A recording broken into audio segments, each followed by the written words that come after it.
Halo semuanya, perkenalkan nama saya Kalbik Amas. Saya adalah anggota KKN UGM periode 2 2021 YO 104 Unit Prambanan. Pada kali ini, saya akan memaparkan presentasi saya yang berjudul Materi Pemasaran UMKM. Sebagai mahasiswi akuntansi di Fakultas Ekonomika dan Bisnis, saya memiliki materi yang kiranya bisa membantu Bapak, Ibu, Saudara, dan teman-teman sekalian untuk memasarkan produk bisnis kecil yang berada di bawah pasar digital Mandorejo.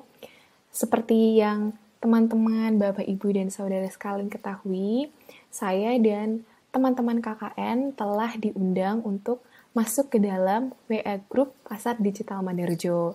Nah, di sini saya menyiapkan sedikit banyak materi yang bisa saya paparkan untuk membantu Bapak-Bapak dan Saudara teman-teman sekalian untuk memasarkan produk-produk UMKM yang ada di dalamnya.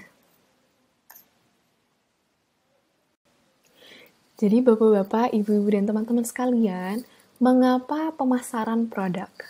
Mengapa produk bisnis kecil kita atau usaha kita itu perlu untuk dipasarkan? Gitu ya. Jadi alasan yang pertama adalah karena usaha kecil atau bisnis kecil ataupun bisnis menengah kita itu ternyata merupakan suatu usaha yang berperan penting dalam perekonomian nasional. Bisa dilihat ada begitu banyak sebenarnya UMKM ataupun bisnis kecil, bisnis menengah lainnya yang ada di Indonesia ini. Dan karena begitu banyak dan cukup banyak juga yang berprofesi sebagai pemilik usaha kecil ini, ternyata di situ sangat membantu untuk memajukan perekonomian nasional di Indonesia. Lalu, alasan yang kedua, mengapa kita butuh memasarkan produk bisnis kecil kita, yaitu karena selain berperan penting dalam ekonomi nasional, juga berperan menanggulangi tingkat pengangguran. Seperti kita tahu, di situasi pandemi ini kita harus menjadi lebih kreatif lagi, harus menjadi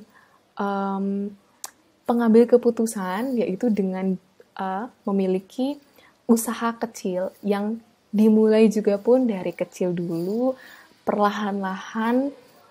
Nah, dari situ usaha kecil ini sangat bisa berperan menanggulangi tingkat pengangguran.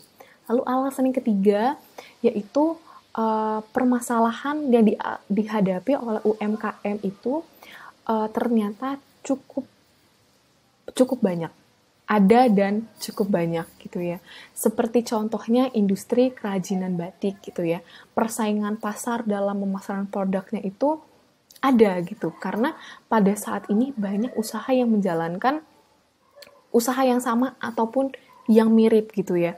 Bisa dilihat juga tadi seperti contohnya batik, ada begitu banyak usaha batik apalagi di daerah Jogja ini. Nah, tadi itu mengapa kita harus memasarkan produk kita. Jadi, karenanya tadi ada persaingan yang dihadapi oleh usaha kecil kita. Dengan pada umumnya situasi tersebut, usaha kecil ini harus memiliki strategi pemasaran untuk menghadapi persaingan antar usaha kecil lainnya.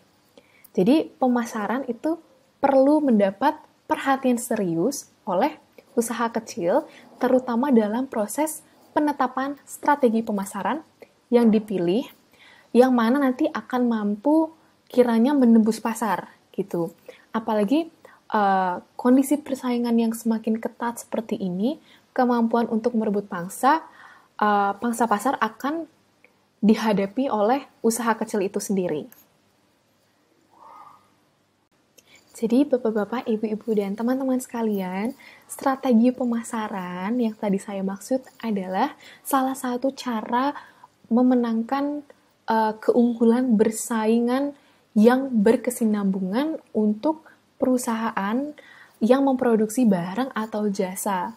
Jadi, strategi pemasaran ini dapat dipandang sebagai salah satu dasar yang dipakai dalam menyusun perencanaan usaha secara menyeluruh. Jadi bapak-bapak, ibu-ibu, dan teman-teman sekalian, kali ini saya akan menjelaskan bagaimana menentukan STP dalam strategi pemasaran usaha kecil. STP ini adalah singkatan dari segmenting, targeting, dan positioning, di mana tiga hal tersebut saling berhubungan satu sama lainnya. Jadi untuk memasarkan UKM, kita harus menentukan segmentasi pasar atau segmenting, yaitu dengan menempatkan konsumen dalam subkelompok di pasar produk, sehingga para pembeli memiliki tanggapan yang hampir sama dengan strategi pemasaran UKM atau UMKM dalam penentuan posisi dalam menjual produk kita.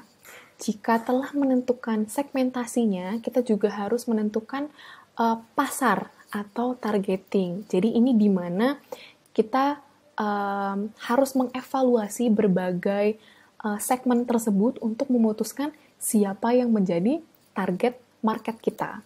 Nah, setelah menentukan segmenting dan targeting, kita bisa menentukan posisi atau positioning produk yang merupakan kombinasi kegiatan pemasaran yang dilakukan oleh pemilik produk itu atau jasa itu untuk memenuhi kebutuhan dan keinginan setiap pasar sasaran yang tadi sudah kita tentukan. Jadi ketiga strategi tersebut harus dilakukan dengan baik untuk mencapai pemasaran yang sukses. Tentunya hal ini mungkin dalam skala usaha kecil bisa dilakukan dengan gampang ya bapak-bapak, ibu-ibu, dan teman sekalian. Contohnya untuk segmenting, yaitu untuk menentukan target pasar. Seperti contohnya apabila kita menjualkan kerupuk gitu ya bapak-bapak, ibu-ibu, kita harus tahu kira-kira kerupuk ini bisa kita jual itu ke masyarakat yang seperti apa sih gitu. Nah, nanti gunanya segmentasi pasar ini kita bisa tahu ibu-ibu, kira-kira apakah produk yang kita jual ini sebenarnya kena tidak ya gitu ya untuk target pasar kita. Nah, karena itu kita bisa tahu setelah kita menentukan segmentasi, kita bisa tahu target kita tuh sebenarnya apa sih gitu, dan apa yang kiranya bisa kita tuju gitu ya bapak-bapak, ibu-ibu, dan teman-teman sekalian. Lalu setelah itu positioning, di mana kita bisa menetapkan, oh ini loh produk kita, dan kita tahu harus apa yang bisa kita lakukan setelah ini. Jadi itu juga penting untuk melakukan pemasaran. Jadi dalam memasarkan produk jualan kita atau jasa kita, tentunya kita mampu dan sangat gampang untuk memanfaatkan e-commerce sebagai alat pemasaran produk usaha kecil kita. Jadi e-commerce ada Tokopedia, ada Lazada, ada Shopee, begitu banyak e-commerce lainnya, begitu banyak juga bantuan online dan aplikasi online lainnya seperti WhatsApp, seperti Instagram yang bisa membantu kita untuk memperluas target sasaran jualan. Nah, jadi dalam menggunakan e-commerce ini, semakin kreatif kita, hasilnya pun akan semakin baik.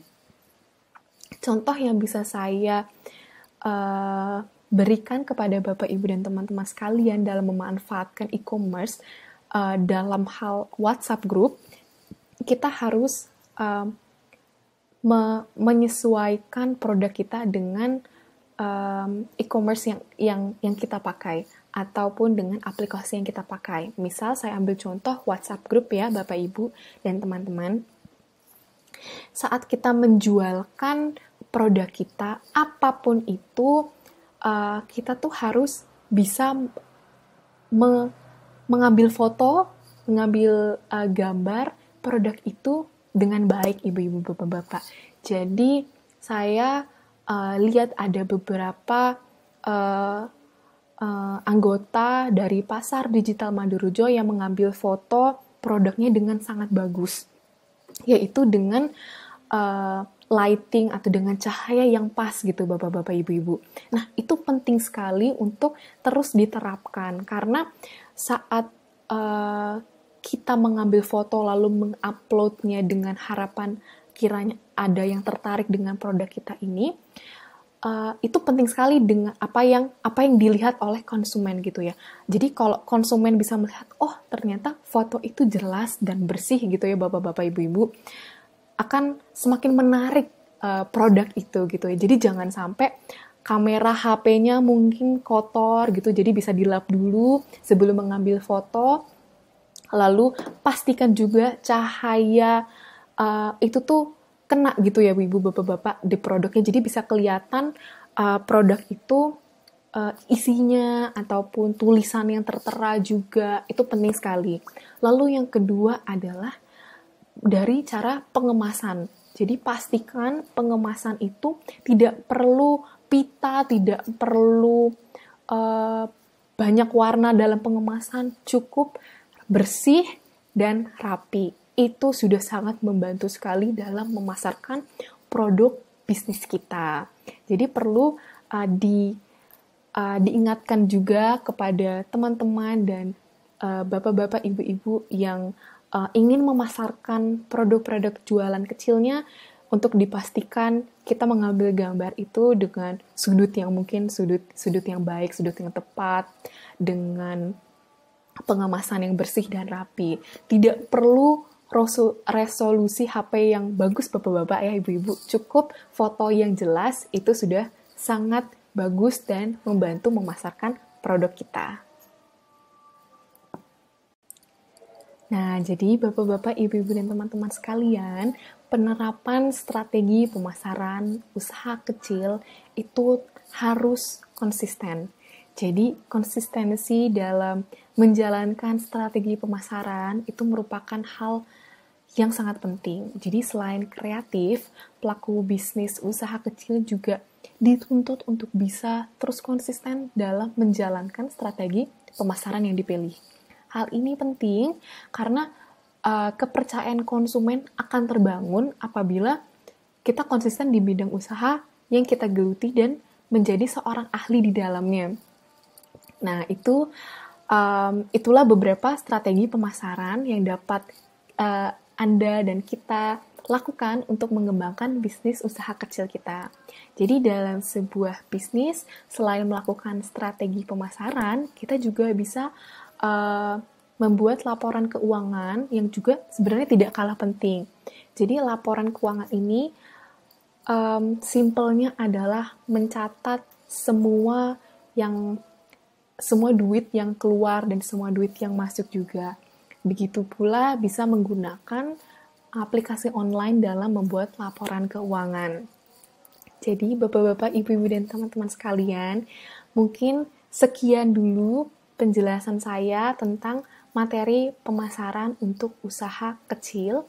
Kiranya materi yang tidak seberapa ini bisa membantu sedikit banyaknya usaha kecil kita dan memajukan usaha kecil ini untuk selalu bisa berkembang terus-menerus. Terima kasih bapak-bapak, ibu-ibu, dan teman-teman sudah menonton video ini.